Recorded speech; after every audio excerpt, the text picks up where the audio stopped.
about the importance of home ownership, and the Prime Minister has said he's going to increase it. Can he tell us, since he became Prime Minister in 2010, has the percentage of people owning their own home gone up or gone down?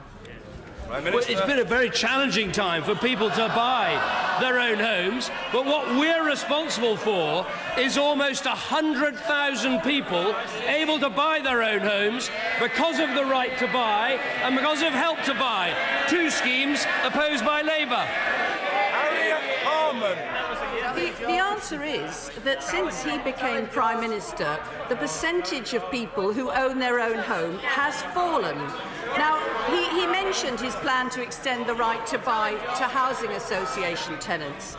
He's promised, under this new scheme, the replacement of sold-off properties on a one-for-one basis. He promised that on council homes in the last Parliament. Can he remind us whether he kept that promise? Well, first of all, if she's complaining about home ownership, will she confirm she'll support the extension of the right to buy to housing associations? Will you support that approach? Will you support that? There we are, there we have it. A landmark manifesto commitment. Let's expand the right to buy to housing associations, but as ever, the enemies of aspiration in the Labour Party won't support it.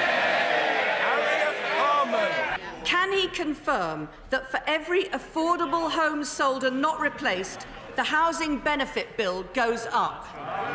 Well, first of all, we built more council homes in the last 5 years than were built under 13 years of the last Labour government. But look, I say to the Honourable Lady, she can't ask these questions about supporting home ownership unless she answers the simple question, will you back housing association tenants being able to buy their homes? Yes or no? He broke his promise on a replacement one-for-one of affordable council homes. He broke that promise, and as a result, housing benefit has gone up. And at the same time, he says he wants to take £12 billion out of welfare. So where is it coming from? Earlier this week, his spokesperson confirmed the government would not make any changes to child benefit, and that's a commitment for the whole of this Parliament. Can he confirm that now? Prime Minister. We made a very clear opposition on child benefit in the election, and I confirm that again at the dispatch box. But let's be clear, absolutely no answer from the Labour Party about housing association tenants. We're clear, they should have the right to buy. So we can now see the new Labour backing of aspiration after the election. It's lasted 3 weeks. That's how long they've given to aspiration. Let me give her another chance. We say housing association tenants get the right to buy. What does she say?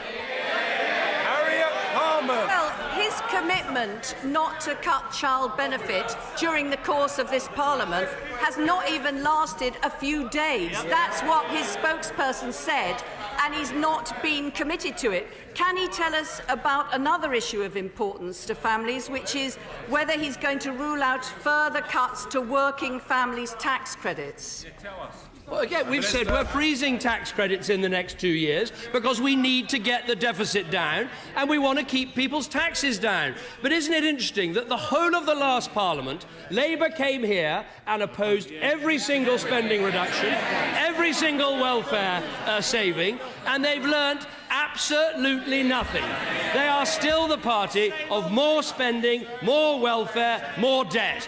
It's extraordinary. The two people responsible for this great policy of theirs, one of them lost the election, the other one lost his seat. The messengers have gone, but the message is still the same.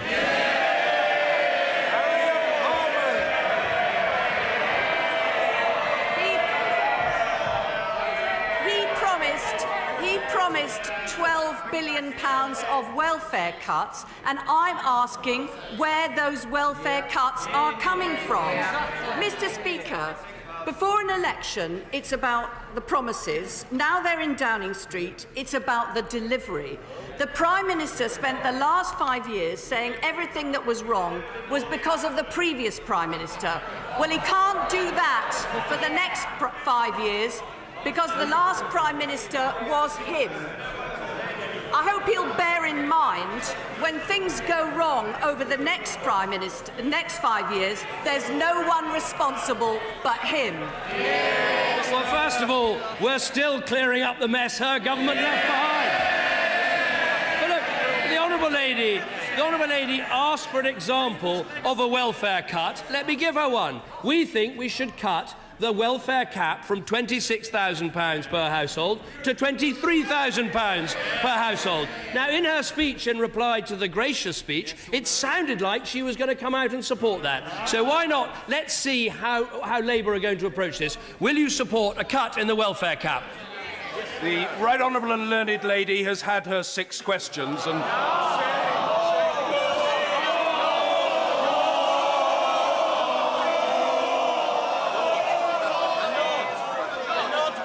Everyone should be clear about that. Can the Prime Minister inform the House when he expects the UK to regain its AAA credit rating? Well, first of all, can I welcome the Honourable Lady to her place and congratulate her on her election success. And if I might say, I think the first question she asked, which is about fiscal responsibility and sustainability, I take that as a sign of progress. I would say to her, there's a leadership election on. I'd throw your hat in the ring. In that one question, she's made more sense than all the rest of them put together. Go for it. But does the Prime Minister accept that Londoners, under their elected mayor, will expect at least the same powers that are being devolved to the Northern Powerhouse? Well, I think it's a very powerful point the Honourable Lady makes, and there's been an ongoing discussion with the Mayor of London about what more powers can be. Well, he's running London, that's where he is, and he's doing a very, very good job. He's doing an excellent job. Very good. But what's clear from this question time is on this side of the House, we understand home ownership, aspiration, people wanting to get on. The party opposite, after the most catastrophic election defeat in years, can't even begin to spell aspiration. Order.